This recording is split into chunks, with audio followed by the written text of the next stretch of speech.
Hello and welcome to this week's podcast, which is actually a vlogcast. Yes, because it's on YouTube too. This week I was talking about tone and communication, which means it's all about how you say things as opposed to what you say. People look at our body language and they pick up on our tone far more than the words that we've said. I've also omitted this part, but emphasis, where we emphasise words as well, has got a huge part in the message that we're trying to convey. I was listening to the radio yesterday and he was saying how Novus, what did he say now? Novus was the sponsor for some competition. If you don't know what Novus is, it's a company in New Zealand that fixes your windscreens in your car. And he said, Novus, how will they help you? Something like that. Or they will help you. Anyway, where he emphasised the word was incorrect, and it just changed the meaning of what he was trying to say. Sarcasm, irony, contempt, excitement, shyness, tiredness, boredom, irritation, that's all carried in the tone of our voice. We can change the tone of our voice. I've got my hand on my chest because this is where this resonating cavity, which is your chest, is where you can do exercises here to warm up your tone. I was told years and years ago that I have a very harsh tone when I'm impatient or tired or a little bit grumpy, and I know this. And I have to do resonating exercises every day so I don't sound grumpy. So people aren't, oh, gosh, I've really annoyed her. When in fact, it's usually when I'm being impatient or feeling a little bit frustrated as well. I've given this instruction 3 times.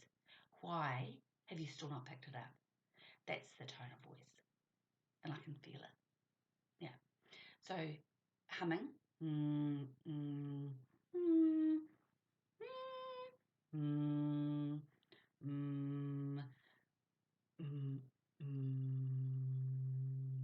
can feel my chest vibrating when I send that hum to my chest, which lowers my tone, warms up my tone, and actually slows down what I'm saying, which is all good things. We listen in 2 steps. We hear the words and then we process the idea. And usually when we're speaking quickly, we haven't given our audience enough time to process what it is that we're saying. And we move on to the next thing. Impatience. In general, workplaces, when there's a lot of stress around, we can easily let contempt creep into our tone and also into our body language and our facial expressions. Contempt looks like this. Or maybe not with that sound, but, an eye roll or a lip sneer. And so we might be saying something like, hey, you did a really good job there. And our tone, our lips and our eyes are saying something completely different. And we can come across something sarcastic. So our words may sound, or written, complimentary, but our tone changes everything, what we've just said. According to Dr John Gottman, who is a leading marriage counsellor, and I should have done this research before, I'm not too sure if he's still alive, he could predict to 96 or 86% accuracy if a couple were going to divorce based on how they argued.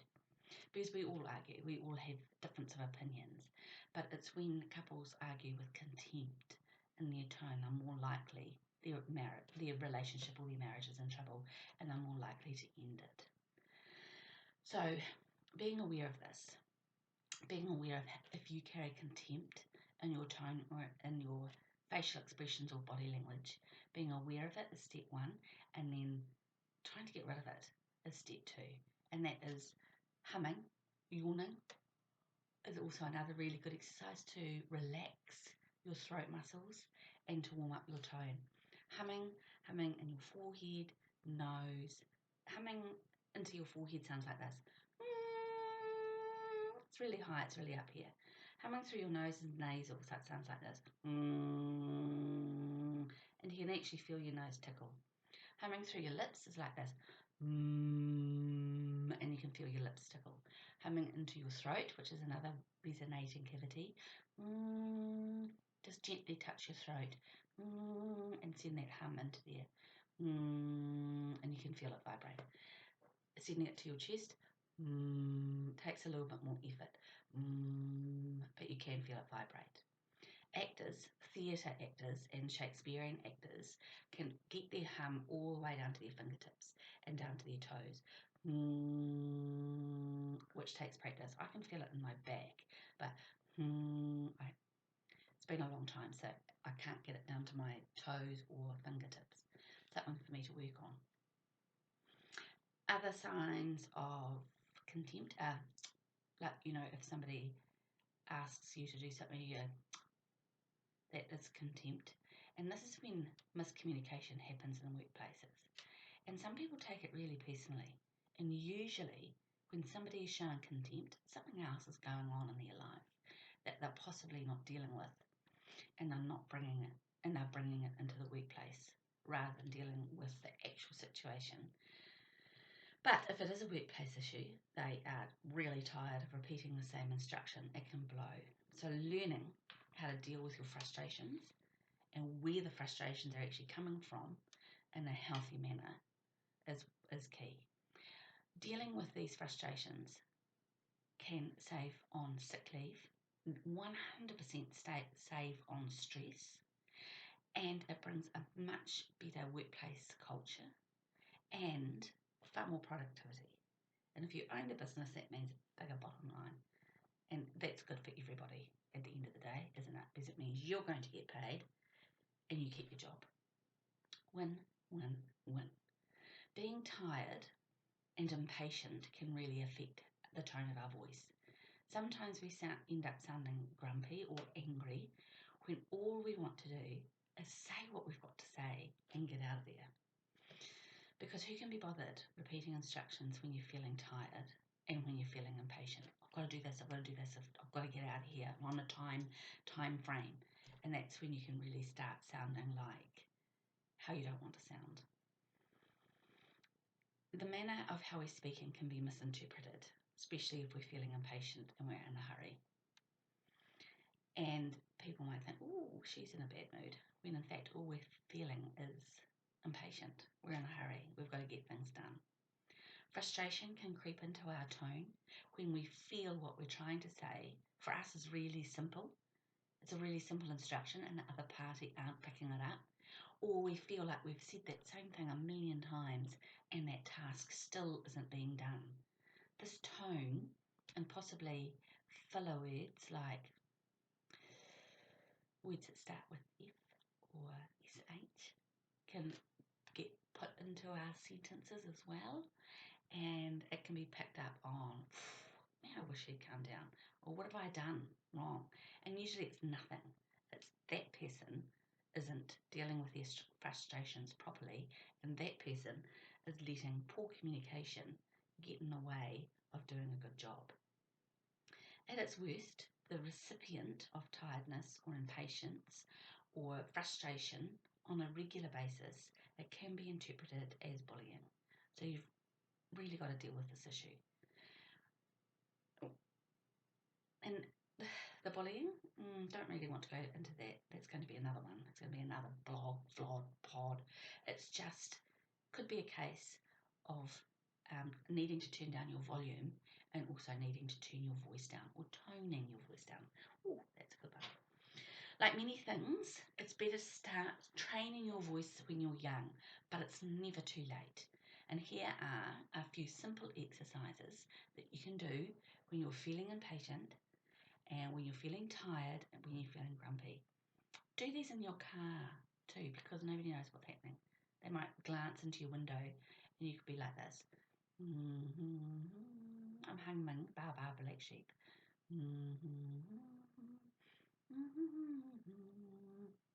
And I'm travelling that hum from my forehead to my nose to my lips to my chest. Nobody knows. And changing your focus as well. If you're in the car and you're in a hurry and you're feeling really impatient, just taking a breath and doing some humming can help calm you down as well. Yawning, maybe don't do this in the car. Maybe don't do this at work either. But a really big yawn like a hippo. I'm going to do it. Stretches the muscles in the back of your throat. And that's really good for calming your voice, calming yourself, and getting more oxygen into your brain. Saying sentences with lots of M sounds is good, like many morning men making music to the moon. And that is coming through my nose, that hum, many money men making music to the moon. Then you can get faster and faster. Many money men making music to the moon. My course, Find Your Voice, Find Your Words, has a lot of exercises to help tone your voice. That whole course is about training your voice and training your frontal cortex, the front part of your brain, to get the words that you need and the tone of your voice that you need to get your point across so you're heard. So people aren't thinking things that you're not trying to say. Does that make sense? People aren't thinking, when in fact what you are wanting to do is get your point across. That's a fair. The course also covers how not to sound grumpy, how not to sound like I'm going to cry, and getting the voice wobbles. Sometimes when you're feeling like you're being mansplained and you're getting frustrated because you're not getting your point across, your voice can wobble and it can sound like you're going to cry.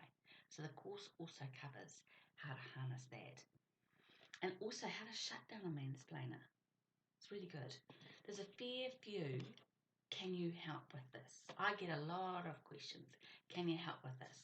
All of those things that I mentioned. How to shut down a mansplainer. How to ask for a raise without crying. How to be heard and not ignored. And how to get your point across without sounding grumpy or contemptuous, frustrated, tired. All of those things. So the course has had a refresh and there's more resources in there to help you out with those things. The link, I think I'll put the link in the comments so you can take a look. There's a free video for you to have a look at. The course is really reasonably priced because I want the more people who can access this, the better. The better it is for you, the better it is for your family, the better it is for your workplace, your workmates, your work environment, your job satisfaction, and better it is for your boss at the end of the day. The book of the same name is on Amazon if you want to take a look at that. The cool thing about Amazon is that you can flick through the first few pages so you can have a look. The book isn't a book, like it's set up like a training manual. So the first section is you filling out your goals, and then the next part of it is where you find how you can meet your goals, meet your objectives in the book. And you can email me and say, oh, I'm not too sure where to start with this, and I can help you out. It's fairly easy. Yeah, so, forgot. Just in case your question is, what is tone? It is how our voice sounds. Dame Judi Dench was decided in a study by the University of Sheffield to have one of the best perfect voices in the world. Same with Jeremy Irons and Alan Rickman, who was Snape in Harry Potter, who's since passed away. And it was based on the pitch of their voice, the tone of their voice, the pace at which they spoke, and a lot of other variables. So that's how it came out. And while you can work on resonance, you possibly aren't going to end up with the most perfect voice in the world because your vocal cords that you're born with can't change. So it's it's based on the thickness and the length of your vocal cords. And for those people who can sing really well, they know how long to vibrate and work on their vocal cords. I'm sure it's more than that. just an overview. So get practicing those 3 simple exercises. Get practicing your tone, and maybe even become aware of how you sound and how you're coming across to other people. That might be a good place to start as well. But feel free to email me, Miriam, at sayitclearly.co.nz if you have any questions.